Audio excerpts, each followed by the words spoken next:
Video. All right, folks. I think it's about time to start. For everyone who's present in the audience in the museum today, thank you for showing up for this presentation. Got a good crowd. And for everyone who's logged in online to watch remotely, thank you for logging in. And so today I'm going to be talking to y'all about the history of North Carolina's antebellum shad and herring fisheries.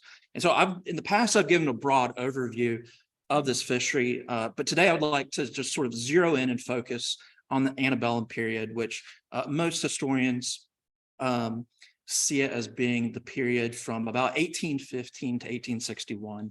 So that time period right after the War of 1812 up until the Civil War.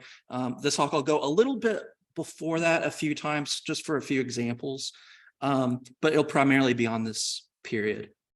And also before I get started, I do want to let you all know that next month, I do have two more talks coming up. March 15th, I'm giving a talk on called North Carolina's Oyster Boom, which is on the oyster fishery of the late 19th century. And then on March 23rd, I'm giving a talk on the Oyster Patrol, early enforcement of North Carolina's oyster laws, which is another late 19th century oyster talk, but it focuses on the state's struggle to develop a law enforcement capacity.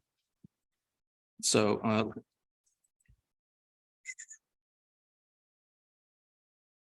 right. So and I'd also like to acknowledge and thank H2O Captain, who donated money to help fund and sponsor the live stream. All right, so for the sake of time, there's herring and shad fisheries along most of the major tributaries of North Carolina and in most of the sounds. But today I really want to focus in on the Albemarle Sound just for the sake of time, and also because this is where the heart of the industry in North Carolina was during the time period. And so the shad that I'm talking about is the American shad. It's a food fish. I know a lot in Carter County, a lot of people use the term shad for menhaden, but this is the American shad that I'm talking about. And also the river herring, which was also an important source of food resource basically from the colonial period up until the early 20th century. And so the fishing season for these two fish was from March to May. Sometimes based on year, it would start in February. Sometimes the run would start a little bit earlier, but generally March to May. And just about everyone in North Carolina and throughout the South consumed shad and herring as a cheap source of protein, rich, poor. Everybody consumed it. It's very egalitarian food. Very importantly, though, it's an important cheap source of protein for to feed to slaves on plantations. It's helping to perpetuate the slave system in North Carolina and throughout the South. And slaves are actually integral to the operation of this fishery. It's also a very important source of fertilizer because quite often they would catch more fish than they could possibly use. And so the extra fish would be composted and spread throughout the fields and used as fertilizer. Originally, these fisheries started on the rivers. So these are the main, particularly up in the Albemarle region, really kind of started up around the Chowan River. And these are the main sort of tributaries for the Albemarle Sound, where the fishery started. And it began in the early 19th century, it began to branch out to the Sound. You had the Eden House fishery, which on this map is sort of mislabeled as the Eating House fishery. But it's basically at the mouth of the Chowan River going into the Albemarle Sound. It was founded by Joseph B. Skinner, who became very famous and very influential in this fishery. Then you had the Sandy Point fishery, which was really kind of the first really exposed fishery on the Albemarle Sound that's out in the open. there's a lot of hesitancy to move into the sound because you have rougher waters than on the rivers. And this was established by actually three men. It was Benbury, McDonald, and now I'm forgetting the third, but you had a partnership with three plantation owners, pool their resources, pool their slaves to make this fishery possible. And then by 1847, you had 25 fisheries on the Albemarle Sound, and the number just continued to increase from there. And actually need to skip that one, but anyways, so as time went by, these seines that were used, so they're using these large hull seines, fishing nets, to catch the shad and herring, and typically they were from 1,600 to 2,500 yards in length. You throw in rope, and you could have basically a seine that could reach 2.5 miles out into the sound. And then you had windlasses that were used to haul in the seine. They started out being man-powered windlasses, but eventually they went to horse and mule-powered windlasses. 6 to 8 windlasses, or there's even fisheries that had as many as 10 windlasses to haul in these giant seines. Okay. But I'm trying to understand that they use these nets. Mhm. They go, take the 2 boats out, drop the nets. Yeah, Assume the nets have flotation on the top. right. Yeah, there's They sit there, they come back here, anchor, or whatever, and then they start off. right. I'm just about to jump into how that actually worked. But yeah, so you had 2 boats, 10 oars. The sources they're referred to as bateaus, and they're rowed out about a mile into the sound, 2 side by side, and they drop the net and they pay it out from there. And this is actually a more accurate illustration of what these vessels looked like with the seine pile on the stern. And so specifically, so right here, this is where the location of Sutton Beach was located in Bertie County. And this is Albemarle Sound, and you've got the mouth of Chowan. And so you'd have those 2 boats would go out side by side out to what was called the center bush, which is basically a piling that's been sunk in the river of the Sound. And they literally tied a bush to the top of this piling so they can see the location from shore. And at night, they could attach a lantern so they could see it at night. But then you'd have your land-in boat. It was called the land-in because it's your boat that's going to be off to the west where the land is. And then you've got a sea-in boat, which off to the east, you go far enough to the east, you're going to hit the sea. So that's why they call it the sea-in boat. So the land-in boat would swing into the beach, and then the sea-in boat would go out a little ways. Meanwhile, you have the shad and herring are swimming to a tributary like the Chowan River. They're wanting to move into this area to go spawn. And then the sea-in boat will swing back around to the beach. And then both those crews would feed their ropes into the windlass and it'd be hauled in.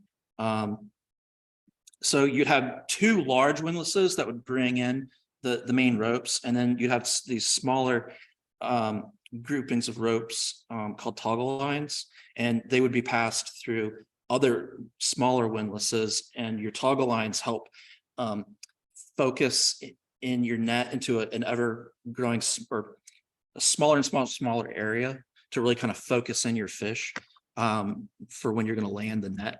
So by the time this is basically what it would look like by the time it was landed.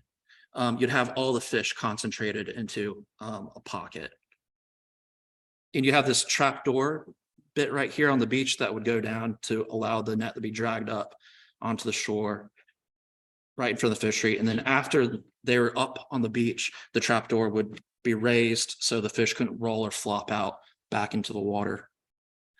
And these operations, these fisheries were incredibly expensive. $12,000 to $15,000 during this time period. Lot of resources, a lot of manpower has to go into it. A good example of a fishery is a spool fishery on the Chowan River that had 2,000 yards seine, and they would haul it 4 times a day, twice during daylight, twice after dark at night. Large labor force involved. Not exactly sure how many people were there working there. Probably about 40 to 50 people working that seine. Then you had $50 to $100 per day expense of just running this fishery. But it wasn't uncommon for them to land anywhere from 50,000 to 100,000 herring per hull. And so now I really want to kind of delve into the challenges, the unique challenges that these fisheries face during this time period. One of these challenges was actually having fisheries too close together, and you have these massive seines, that can go a mile or more out into the sound, and getting them tangled up with your neighbor's seines. This happened, and people would get angry at each other and sue each other. And so they developed customs in this region to try and avoid that. They're trying to synchronize their operations with their neighbors.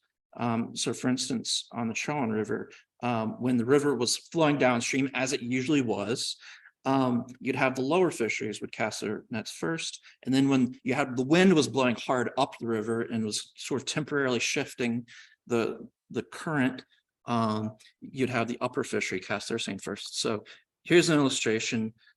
Predominantly, this is the upper end of the Chowan, up around Winton, Hertford County. And so, yeah, these two fisheries are close together. Current's going down as it does predominantly. And so this fishery would cast its seine first.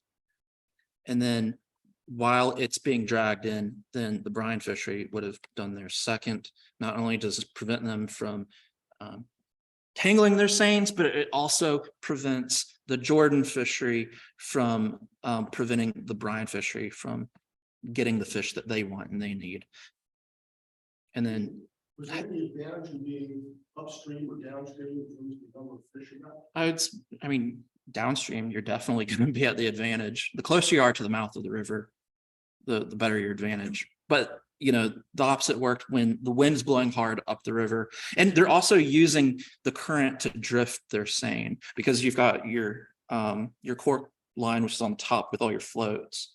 And so right here, so this guy would, Brian's fishery, he might have the seine down here, and he's going to use the current to shift it this way. And so like if he's, yeah.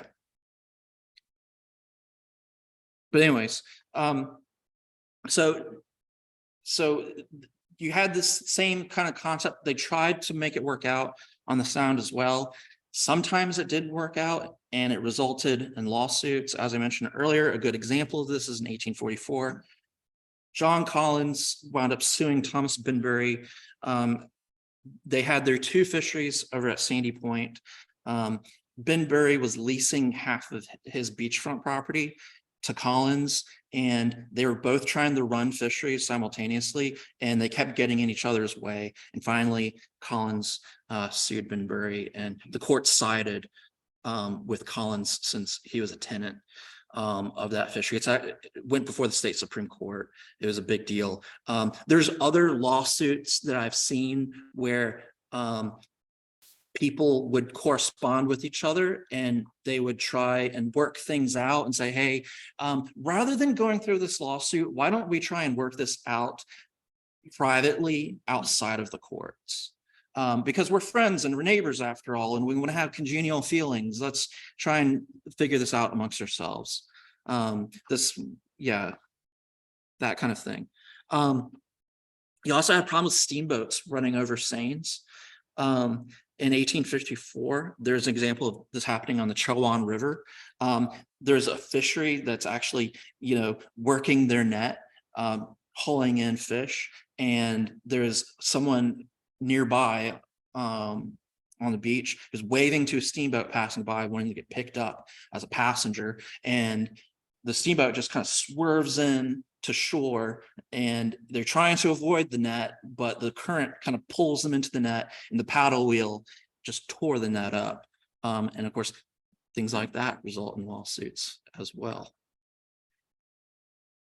The weather is a constant problem for these fisheries, particularly the river fisheries. You'd have these massive rains and you have these freshets that happen. Water is just coursing down the rivers, flooding the rivers out, and they're pushing all this debris and logs and everything down there. And so that's preventing the river fisheries from operating. And this happens during spring when these fish are running. And then the sound fisheries are close to the mouths of these rivers. They're also impacted, and they're prevented from fishing, or when they resume their fishing, there's all these logs that sunk at the bottom and they're snagging their nets on them. Storms and strong winds, again, huge problem. An excellent example is on April 8th, 1838. You had a schooner, the Thomas H. Blunt, broke free of its anchor during a strong wind, and it drifted onto the seine ground of Henry Gillam's fishery and became stranded. They worked and worked and worked, tried to get the boat free and move it out of the way so they could continue to work the seine. It didn't work out. And so Henry Gillam decided to burn the schooner to make his job of moving it easier. And that resulted, of course, in civil litigation. And the guy who owned the schooner won. Snags, so cypress roots, stumps, logs, submerged logs are just a really big problem for these fisheries. These grounds have to be cleaned out constantly. When a lot of fisheries would go up for sale, they would advertise that they were clear of obstructions or that the beach was perfectly smooth. And that's a really important fact, because in this region, you've got cypress and juniper swamps all along the shorelines of the Albemarle and its tributaries, and you don't have very many natural occurring beaches. Most of the beaches are man-made. They're cleared by hand. And so they would utilize, during this time period, they utilized enslaved divers to dive down and retrieve the debris by hand, using tools underwater, sometimes in waters up to 20 feet deep. Sometimes it was too difficult to remove these snags, and they used explosives underwater. They had black powder charges in metal casing, and they used an electric charge to detonate this stuff, the explosives underwater. Also used winches and windlasses to help pull up the roots and stumps. And some of these slaves were rewarded for their work with whiskey and money. A lot of this work happened in the off season during the summertime, when malaria was really prevalent in these swampy regions. And so malarial fevers were really common amongst these divers, and their health suffered. Another problem, so many problems with these fisheries, and I'm not even going to list them all, but salt is a really huge problem, because salt is an essential item for preserving your catch, for preserving the fish. 1847, you had over 100,000 bushels of salt was used. And a lot of the salt's coming from overseas. It's coming from the Caribbean, like the Turks and Caicos, Portugal, Spain, England. Liverpool salt was really popular. And for the fisheries in the Albemarle region, they sourced the majority of their salt through Norfolk, Virginia, and this is where the problems came, because the Norfolk merchants realized how valuable this salt is for these fisheries. And so leading up to the start of fishing season, they would stockpile salt, and they wouldn't let any of it go out in the market. So they would artificially inflate the price of the salt. And then right when everyone needed it, when the demand was highest, right before the fishing started, they would put the salt out in the market for sale. And so people would have to pay exorbitant prices for a time. So to get around this, people who had enough money would purchase their own schooners and send them down to the Caribbean and conduct trade down there to get salt from the Turks and Caicos and other Caribbean islands. A good example of this was Thomas Wynn. Lived in Edenton, and his family is originally from Hertford County, and they had fisheries on the Chowan River in Hertford County. And he was also the U.S. consul to the Turks and Caicos. And so while he's down there, his family is having him facilitate trade in salt for them so they can preserve their fish. And the family actually went and purchased a schooner from Newbern called the Piggott. It's What do you eat salt? They use fish and salt. Is it like a big bin or something with 5,000 fish and a big bunch of salt? Can I answer that question at the end of the presentation? Just because I wanted to add that to the presentation, but it would have added so much time. But let me kind of get into the labor, and I briefly touch on the salting process in here. But so who's working at the fisheries? Well, it's you have primarily both free and enslaved men, women, and children. You have very few white people working at them. The white people tend to be owners. Most owners tend to be hands-off with these fisheries, and they would hire a superintendent to oversee the operations, a superintendent who is skilled as a fisherman. But a lot of these guys, these fishermen, their role is to row the boats, to work the nets. Once the net was landed, they would help sort out the fish. They'd work when they'd help operate the windlasses. They even had carpenters and coopers to build barrels to pack the fish in, blacksmiths. There's a huge amount of manpower that goes into making these fisheries work beyond just having fishermen.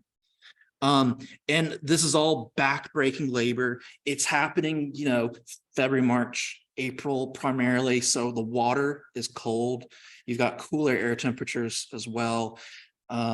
And these fisheries are going 24 hours a day, 6 days a week. They're not supposed to operate on Sundays, but most people ignored that. And so a lot of these fisheries are actually going 7 days a week. And it wasn't uncommon for a fisherman to work 16 hours a day without sleep.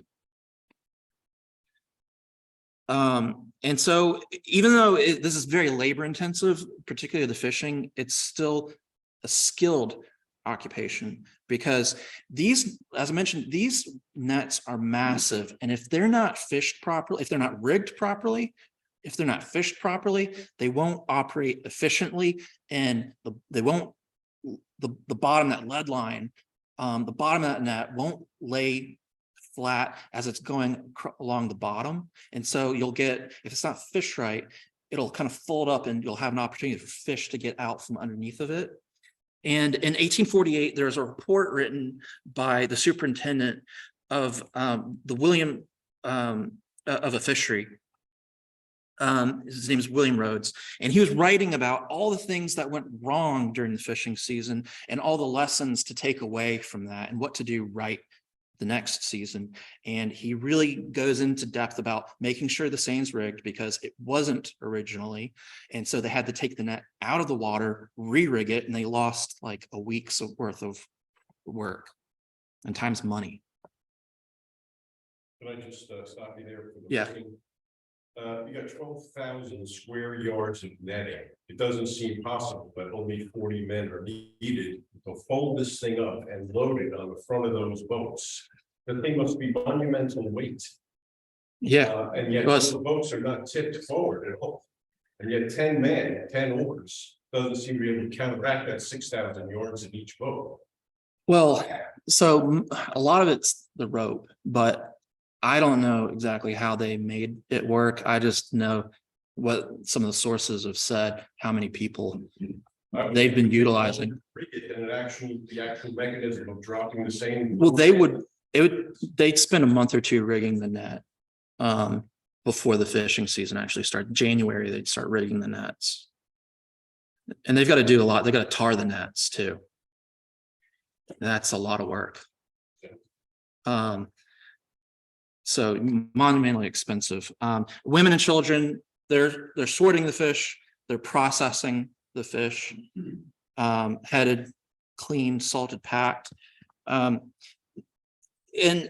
again, this is a skilled occupation, especially the salting process. But the expectations placed on these women were, quite frankly, unrealistic. You had 2 hours before your herring started to spoil, once it was on the land, and they would try and get 30 herrings, at least have their heads cut off in a minute per person. So 1 herring in 2 seconds, essentially. And it probably did not work that efficiently because these people are working nonstop all day long. But we have some interesting information on women. There's this great letter that I found in the archives by Jay Anderson, who's this hiring agent who's hiring these women for a fishery owned by Chestnut Armstead. And he wrote, "The women I could not get on better terms, and I have to grant them the privilege of putting up a barrel of awful fish, which is extra fish, basically, each. I am yet afraid I shall lose Sally Butler. She is sister to Beck, but a woman of a different disposition, 26, 28 years old. I learned much larger prices have been offered her. I hired for Mr. Williams a niece of Sally's for $13 per month, quite a bright, handsome young woman of 18. She was hired and taken from me at court by a fisherman below at $20 or $25 per month. Women are scarce. Most of them have their place to fish and cannot be prevailed upon to leave." So what he's talking about is they're trying to hire free Black women here in Hertford County. And of course, women are scarce, and he wants these young, dexterous, highly skilled, women who can cut the fish and process them. And he, in the same way, he also talks about older women. He has no problem getting older women, but he's not as interested in the older women. He wants young women who can work long hours, that kind of thing. And he's only talking about offering her $13 a month. Men were paid $1 a day, so about $30 a month at these fisheries. Then you've got another business coming along, another fishery coming along that's offering these women almost as much as what they're offering men. And so there's real anxieties about being able to hold on to women because these free women, they can leave whenever they want and go to another fishery that's offering more money.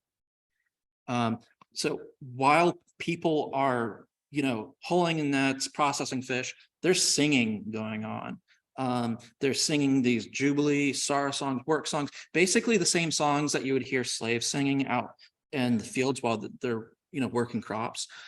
Same type of songs are being sung at these fisheries.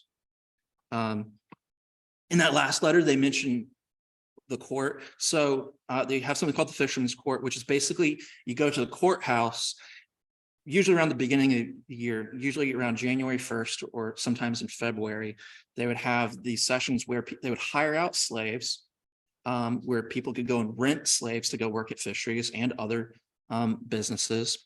But you also have free people would go and hire themselves out on these court days as well. And so it was a big to-do. And this is where a lot of the hiring is going on.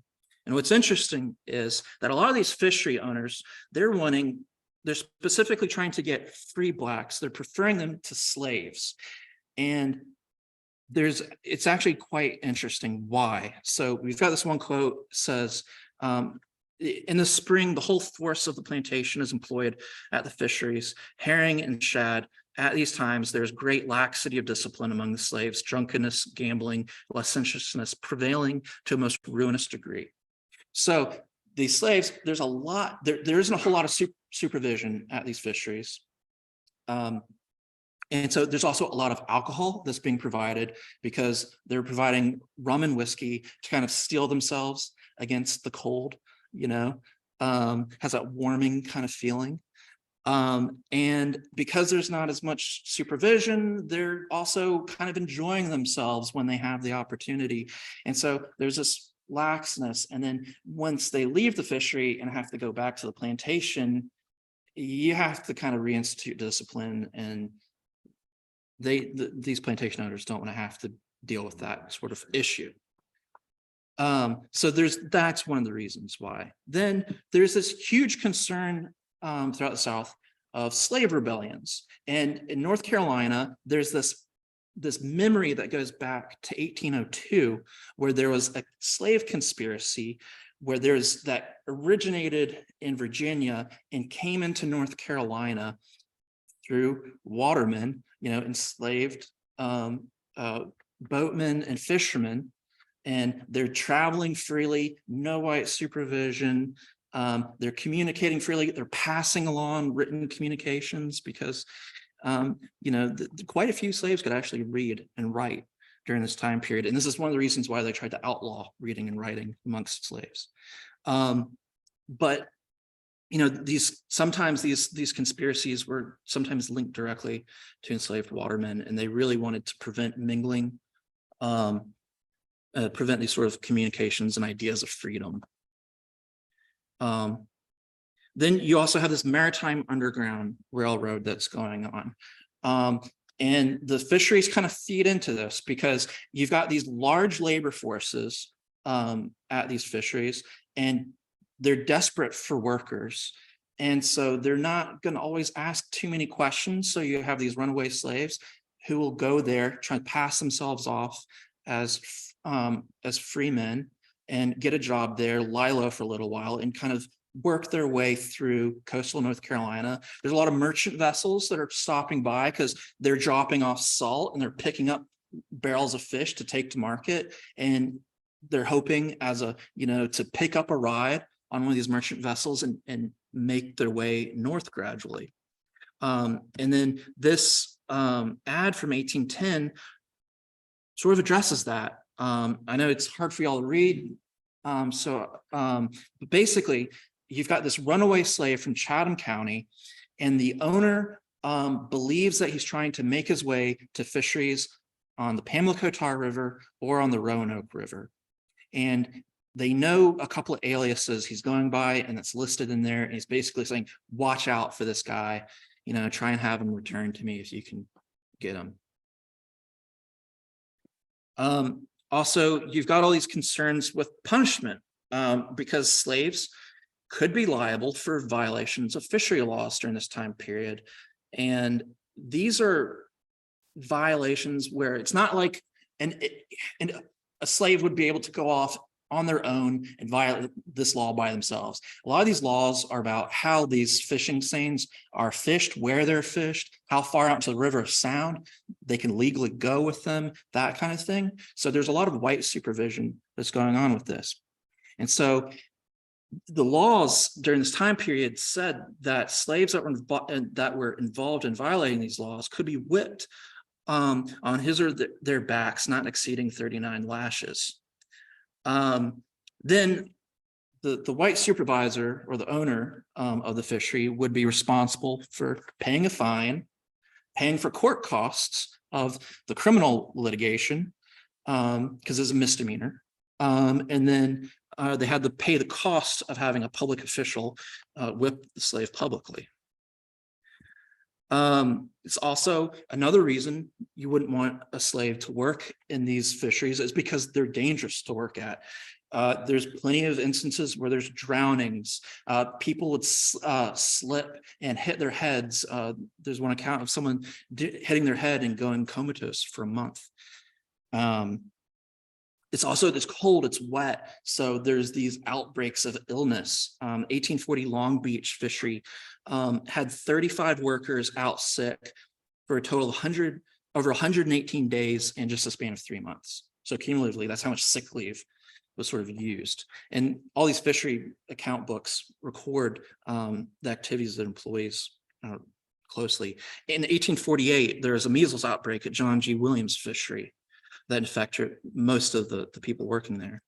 Also, because it's so dangerous, people actually insured their slaves during this time period, and slaves that were involved in maritime occupations, the owners had to pay higher premiums. And these insurance companies would target things like fishing or working on a fishing boat or working in the oyster industry. And on top of that, the insurance companies are only going to cover 2/3 of the value of a slave. And the reason they're only going to do that is because there's a fear that these owners are going to abuse their insurance policies by working their slaves to death and then cash in on 100% of the slave's assessed value and then go out and buy another slave, work them to death, and then when they die, cash in the insurance. And so they're worried about fraud, essentially. What would the value of the slave be? That was assessed. So you'd have a tax value on a slave, but also you would have a slave owner would have to have their family physician do an inspection of the slave, and then the insurance company could have anywhere from 1 to 3 independent physicians inspect the slave, and then they could fix a dollar amount on what the appropriate coverage was going to be for that slave. But these insurance policies grew in popularity towards the end of the antebellum period, and by that point in history, slaves were becoming more and more expensive. So it wasn't uncommon for a slave to be like $800 or over $1,000. That was a lot of money. Yeah, $1,000 then. And so you have these agreements during these time to rent slaves, and most of these agreements have terms of rents, and they quite commonly, like this one said, that 12 months after date, we promise to pay or cause to be paid to Richard Leonard $110 higher for Negro Nick. The present year, said boy to be kept well clothed, have good hat and blanket, and is not to be fished. He's not going to be used on a fishery at all. Those are the terms of that contract. However, with some of these contracts, there's fine print that says, the person who's renting the slave cannot fish them at their own fishery. However, this particular one says that the owner of that slave could recall the person and bring them back at the fishery at no expense of the person renting that slave. So you had these sort of conditions where the owner can fish the slave, but nobody else can. And so you have examples where slaves die because they're being used in a maritime occupation when they're not supposed to be. You have this lawsuit, Twitty versus Saunderson, which went to the Supreme Court of North Carolina. So Jonathan Twitty hired out slave Everton to Jesse Saunders. The agreement was the slave was not to be used at a fishery. And then he's not to also leave the county of Terrell County. Now, Saunderson turned around and sublet the slave Everton to a Mr. Sproul of Martin County, and Mr. Sproul used him at his fishery. And while he's working at that fishery, he dies under Sproul's care. And then Twitty sued Saunderson for breach of contract and received compensation from that. So this is basically one of those examples where the owner doesn't want them to be fished, but was. So there's also issues with payment with these rented slaves. 1846, you have this man, he rents out his slaves Jack and Poe to the fishery of Miller and Biggs. And the owner at the end of the season was owed over $81. He wanted to be paid in fish, barrels of fish. And at the end of the fishing season, he only received $15.50 in shad and herring. Come July, he hadn't received anything else, and so he demanded the balance in cash, and he wasn't happy about it. It was quite difficult sometimes to just arrange these contracts to rent slaves. There's a good example here. This is Jay Anderson trying to hire slaves for Chesson and Armistead. I had trouble in hiring Levi and Tom from their mistress. She would not let Levi go for less than $1 per day, but I had Tom for $2 per month less than you paid last year. 2 days ago, she sent me word that I could not have them if they were sent down by water. I had then to let Levi, who she sent the message by, that I would not take them at all and would hire others. But he persuaded me that he could quiet the matter and would meet today. So what's going on here is they've struggled to strike a deal with this lady to rent out her slaves for the fishery. Then they want to transport these slaves down from Hartford County down to Bertie County by water. And this mistress doesn't want to do that. She's concerned that a boat might sink and they drown and she'd lose her slaves. And she wants them to go by land, which could take longer. And he's like, forget it, it's too much trouble.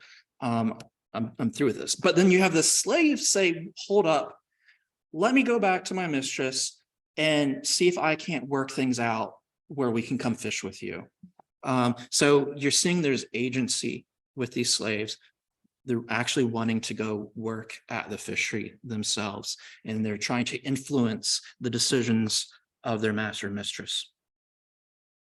So these slaves and other workers at these fisheries are usually provided with Yopon tea, whiskey, cornbread, also sometimes salted pork, and basically all the fish they can eat, all that extra fish that people can't consume. A lot of these fisheries also had their own store, kind of like, Mills had the company store that people could go spend their money at. So this Williams fishery had one, and Jesse Lewis, he earned $54 by the end of the season, but he had over $44 deducted in expenses and only paid out just under $10 because he had spent money on barrels of corned herring, tobacco, probably chewing tobacco, cakes, corn cakes, molasses, and he was taking cash loans out from the owner of the fishery. And so that's why he didn't wind up with a whole lot of money at the end of the season. Then there's the whole marketing of catch, which is interesting in itself. So you've got the products you got brined, which cut herrings, which herrings have been cured in salt water, highly concentrated, salted whole herrings, so uncut, and also brined cut shad. Before the fish could go out on could leave the state to be exported to Norfolk or something, they had to be inspected. The size of the barrels were regulated by the state of North Carolina. Those regulations were drawn up in 1784. And they had to be inspected by a state official in the county in which the fish were caught. The fish are graded by that official, they're taxed. Certificates are given to the owner, to the person shipping, and then there's extra copies are kept by that state official. And then the fish are shipped out from there. And they're moved by carts on land, sloops and schooners by water. 1847, there's over 200 vessels that are employed to move fish from the Albemarle region. Dismal Swamp Canal was a really important avenue linking the Albemarle Sound to the Chesapeake Bay, and getting the fish into Virginia and then northward from there. Avoided going around, going out the inlets and going around Cape Hatteras, risking sinking in the graveyard of the Atlantic. There's also a road that was cut along the Dismal Swamp Canal that went through the swamp that carts used to move fish to Norfolk. And this is a map here. This right here is showing the canal. This is actually an older map because it also shows that the Albemarle Chesapeake Bay Canal, which is here, but the Dismal Swamp Canal came first. So the key markets, you got urban and rural North Carolina. So a lot of fish being sent to places like Raleigh. But the biggest markets, most profitable markets are the ones out of state: Norfolk, Petersburg, Richmond, Baltimore, Philadelphia. Some fish making their way all the way up to Boston and New York occasionally. Your secondary markets, by the antebellum period, the West Indies had become more of a secondary market, and southern ports below North Carolina. So Charleston, some fish even going to New Orleans, surprisingly. A big problem with the marketing process was fish spoiling in the barrels. You have these barrels, sometimes they'd start leaking, and if they showed up in like Norfolk and they're leaking, and they could pop them open and do sniff tests, And they could also look at the condition of the fish to assess them. And if they weren't fit to be sold, then they'd be marked with black paint and they'd be condemned. So, that's loss right there. Sometimes these barrels would start leaking because, they're being moved around a lot. They're being put on, schooners and being unloaded, and they're being jostled around, and, they're being loosened up, and it's getting out that way. But if you caught these leaks soon enough, they could be patched, they could add brine, or they could even shift the fish to a brand new barrel, but they'd have to downgrade the quality of the fish if they moved it to a new barrel. And so a lot of the fish is being sold on consignment through merchants. You have a lot of these fishery owners have familial ties and business ties to people out of state or elsewhere in North Carolina. And a lot of these merchants are handling the logistics of getting the fish to market, finding customers, and they're taking commission on the sales of the fish. But there's a lot of expenses just in the marketing of these fish. You've got your inspection fees. Inspection, before it leaves North Carolina, an inspection, like, for instance, once it arrives in a place like Virginia, sometimes if your fish is sitting around for a while, they'll re-inspect it several times. Then there's freight costs, and then there's wharfage costs. So your vessel laying at the wharf and port, dryage. So moving your barrels of fish from a schooner or something to a warehouse, and then there's storage fees at a warehouse, and then you got to pay a guarantee to the merchant. So you're paying them a certain amount of money just to have them work with you. And then on top of that, you got to pay a 2% commission fee to them. So supply and demand is really affecting the sale of this fish. One of your biggest customer bases is farmers, because that's the largest occupational group in Antebellum, United States. And so how much fish they purchase is contingent on how much money they're bringing in through their farms. And if they have a bad harvest, or if they're not able to sell their crops at a good price, they're not going to buy as much fish. So you're going to have less demand. Also, there's competition from the Susquehanna and Potomac rivers, which also have big shad and herring fisheries. You have New England is producing a lot of fish as well. It's being marketed in the South. You have sea herring, cod, etc. Canada is also marketing fish in the South. There's even this one quote I have on Canadian herring. Coming in a new supply of fish from Halifax, Nova Scotia. They're cutting and endeavoring to put them up in North Carolina style, and they are selling readily at $5. This trade will be a large one if the fish keep well. We have not sold a barrel of them, but one house, some other merchant, has sold 1,500 to 2,000 barrels. So Canada is competing with North Carolina, and they're trying to process their fish in a similar manner that North Carolinians are, to appeal to Southern consumers, because North Carolina had some of the most popular, at least for like the Chesapeake Bay area, had some of those popular herring. And you go back and you look at how they compare and contrast how they process fish in North Carolina and the Chesapeake. They're very similar methods.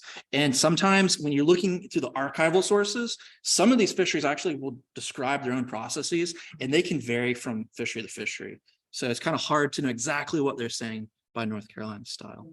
Question with seeds, typically going to be warmer in the south. Yeah. And up in Canada, New England, so the fish are moving north, right? Right. And the difference must be at least a month or two. Yeah, there is. But these fish that are preserved in barrels, they can sit around for months. Okay. Yeah. So a lot of months, like. How long can they sit around? Several months. Yeah. But so for North Carolina, the shad and herring runs started first, and then they would move their way up north. So North Carolina had an edge on the market. If you could get a lot of fish caught and put on the market early, that's where you're really going to make your money. The longer you wait, the less money you're going to make. And so you have these issues though with supply and demand. You get these glutted markets, and Hugh Collins ran into this, and it really ruined him financially.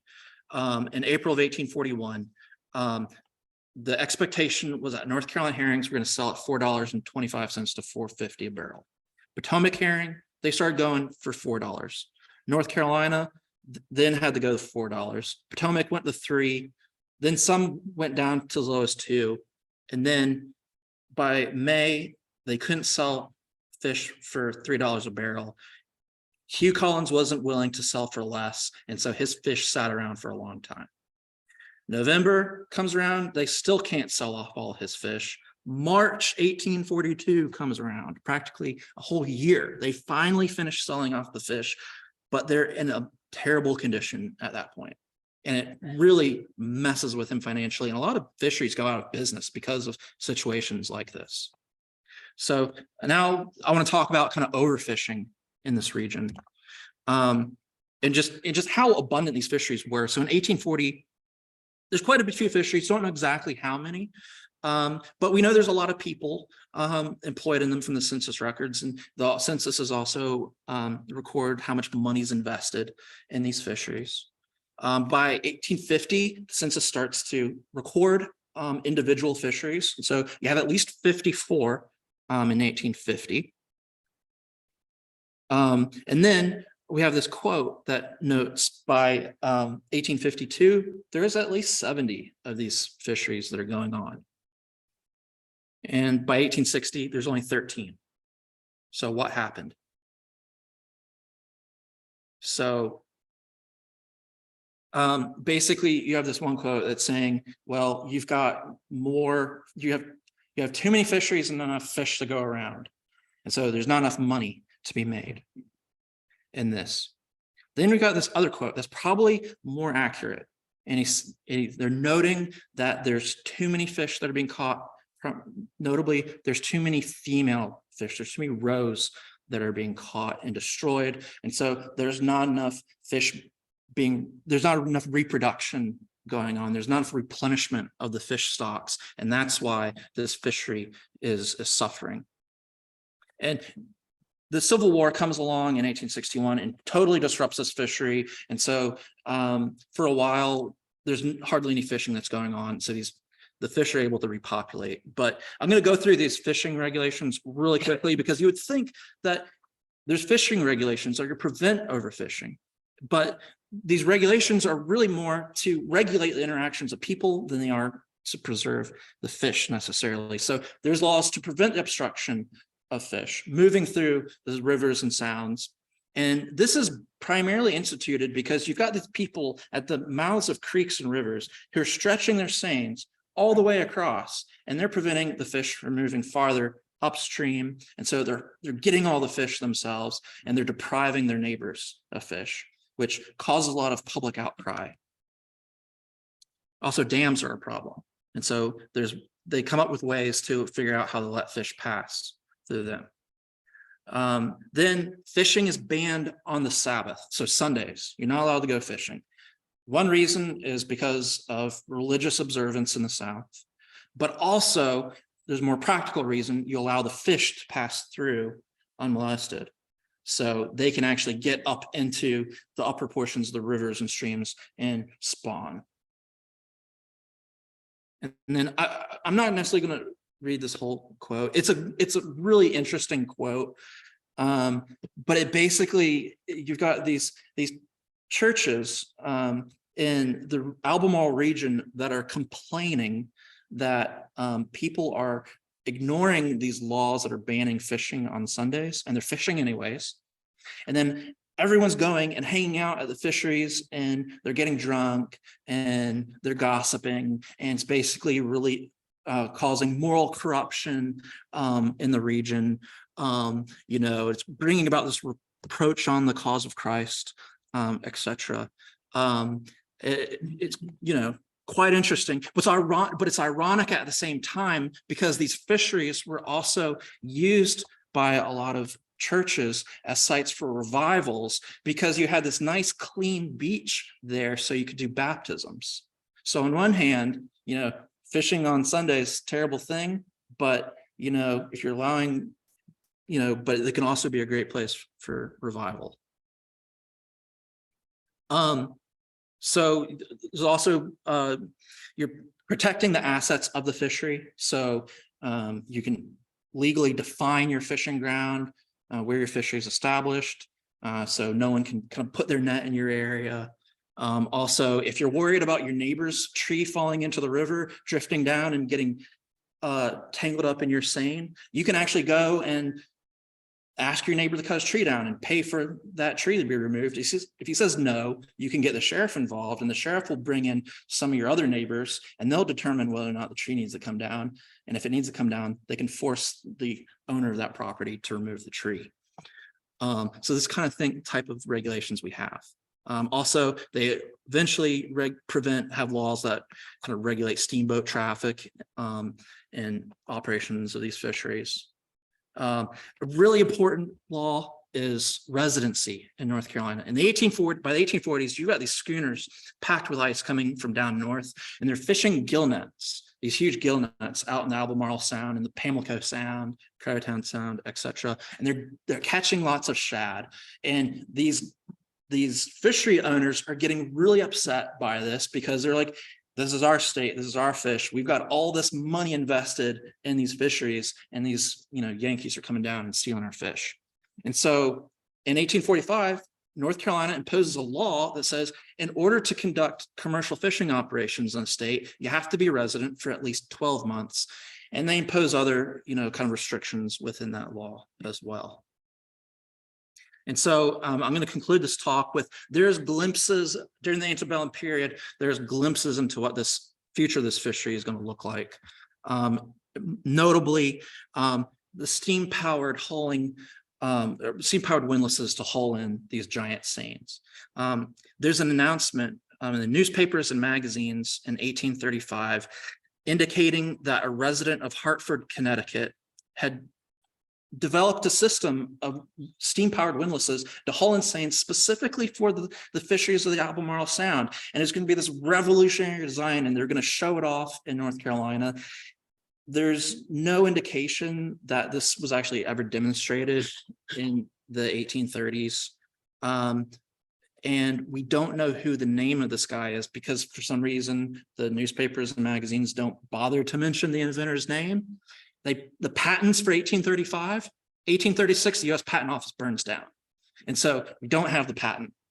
However, what we do have is in 1869, Peter Morin of Edenton designs an improvement on this invention. He's aware of this invention, and he improves it, and it's finally implemented 35 years later in 1870. And so these are images from the late 19th century of what these steam-powered windlasses looked like. And so this is what they look like.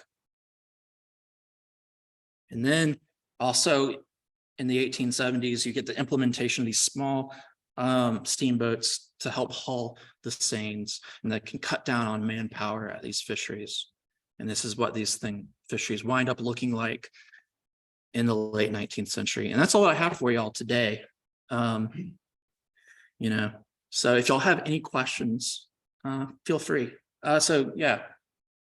Anywhere in your research, did you find out anything about how many of these workers could actually spin? Yeah, not very many. So what's interesting about that, though, is that there's actually a lot of African Americans who could swim there's quite a few that could swim during this time period.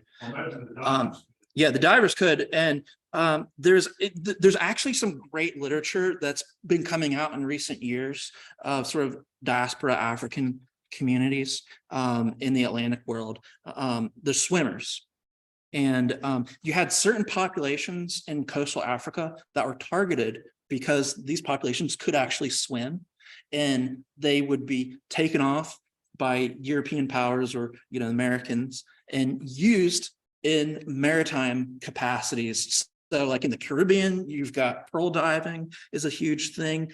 The English and the Spanish use a lot of enslaved divers for salvage diving.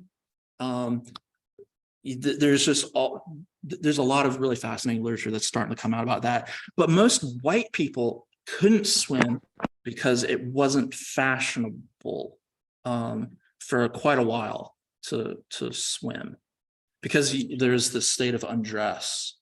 And so people are more conscious about showing skin, that sort of thing. With the collapse of the fishing Mhm. and the fisheries, what was the replacement to feed the slaves on the plantation? So that collapse is happening sort of right before the Civil War happens. And so kind of the go-to is salted pork, which is pretty abundant, particularly in North Carolina. There's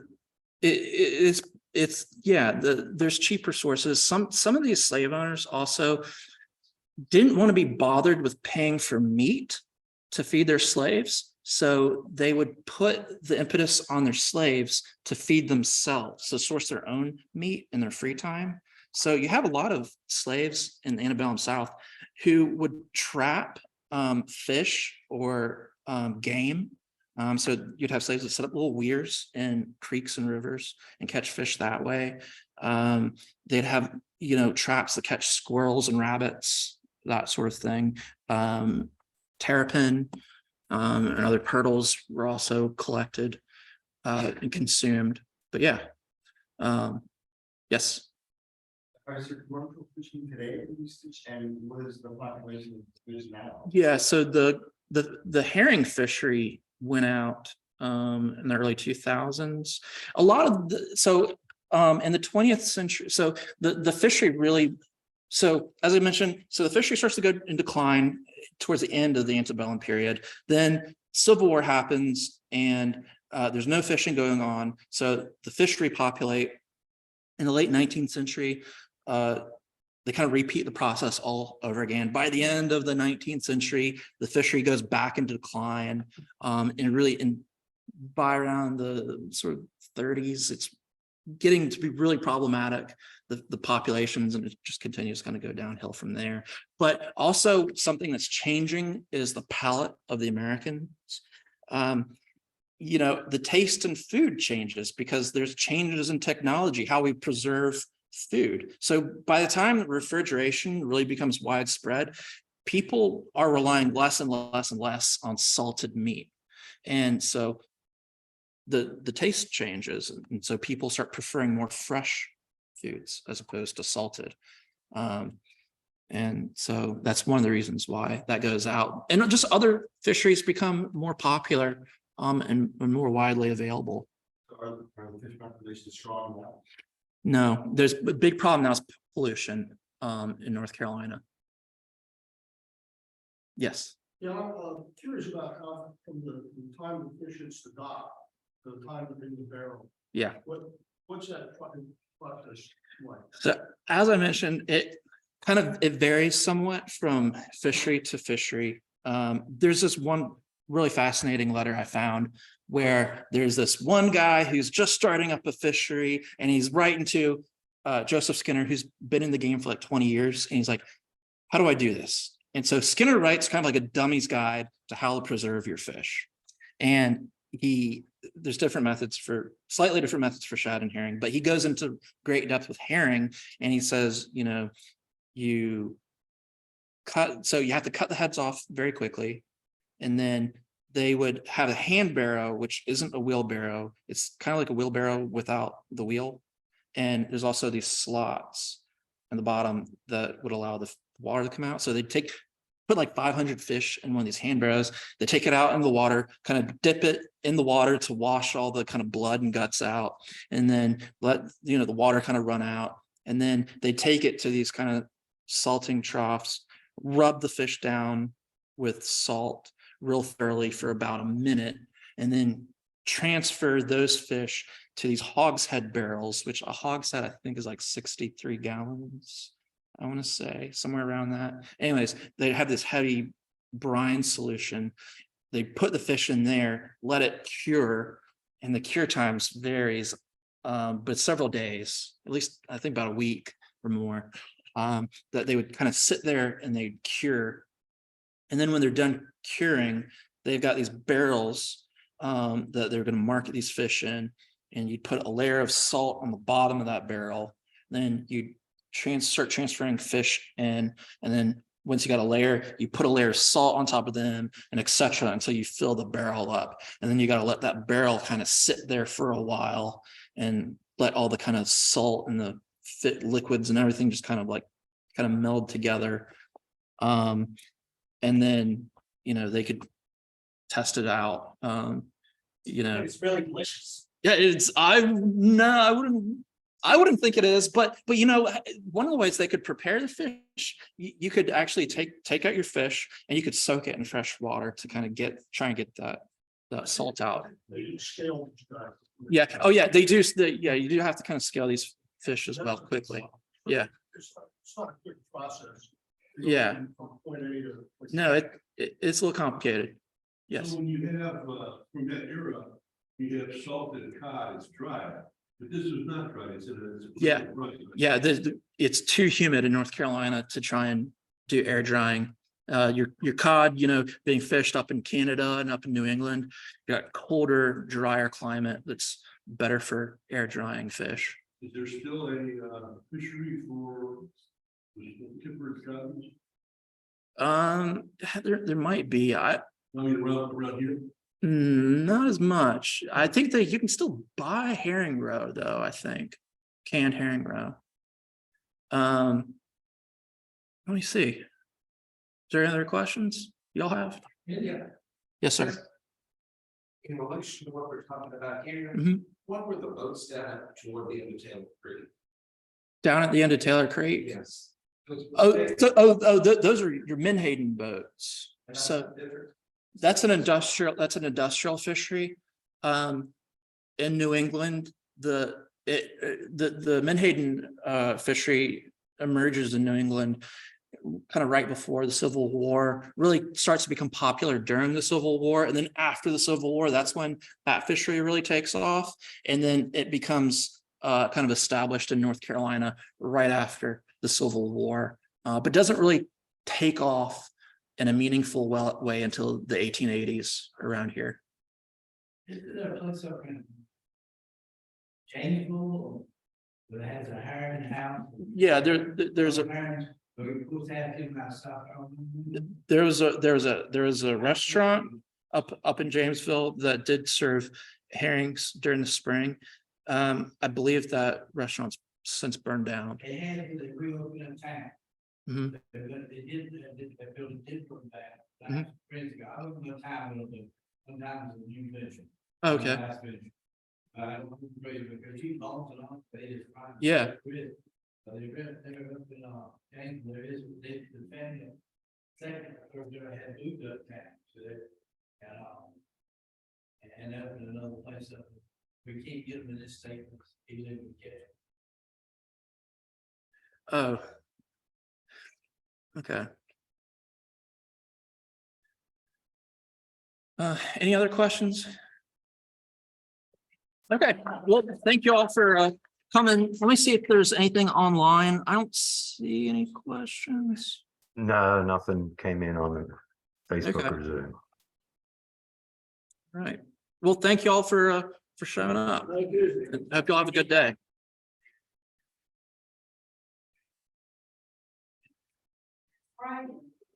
Okay.